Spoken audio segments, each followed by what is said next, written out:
আরে রাজু তাড়াতাড়ি চলো, আজকে আমাদের সুইমিং করতে রাখবে। আরে হ্যাঁ মা, পানিটা তো অনেক ঠান্ডা মনে হয়। আর ওইদিকে দেখো কেমন করে শুয়ে আছে। আরে ওইদিকে না ওইদিকে দেখ, আমার তো শুয়ে থাকা হয়ে গেল, একটু জিম করে আসি। আরে বাহ, আরে দেখো দেখো রাজু, এই মহিলাটা এখানেও চলে আসছে, জিম করতেছে। চলো আমরাও জিম করি। তুই একটু তোর ছোট ভাইকে দেখিস, আমি একটু জিম করি। এই যে ম্যাডাম সরেন তো এখান থেকে, আমি এখানে জিম করব। আচ্ছা আচ্ছা ঠিক আছে করেন, সমস্যা নেই, আমি অন্যখানে চলে যাব। তাই তাড়াতাড়ি আমি অন্যখানে জিম করি, এখানে জিম করতে লাগবে। আরে ম্যাডাম এখান থেকে সরেন, এখানে আমি জিম করব এখন। আরে আমি এখন কোথায় যাব, একটা কাজ করি, একটু ডাম্বেল মারি। আরে ডাম্বেলটা আমাকে দেন, আমাকে দেন। আপনি পারেন নাকি? এটা তো আমার দ্বারাই সম্ভব শুধু। আরে ধরু যেখানে যাই সেখানেই চলে আসে দেখতেছি। আরে এটা টানা তোমার দ্বারা সম্ভব হবে না, তুমি আমাকে দিয়ে দাও। একজন মা কতটা আপন হয়ে থাকে, যার মানেই তাকে জিজ্ঞাসা করে দেখো। তো দেখা যাক বন্ধুরা, এই মায়ের জন্য কে ভিডিওটিতে লাইক এন্ড সাবস্ক্রাইব করে।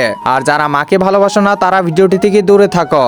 ধরু যেখানে যাই সেখানেই আসে। আরে রাজু চল তো চল, এখানে আমরা থাকবো না। এই যে ম্যাডাম একটু সাইড দেন, আমি বাসায় চলে যাই। আরে এই মহিলাটা এখানেও চলে আসছে, এই মহিলাটাকে নিয়ে কি বলবো না কিছুই বুঝতেছি না।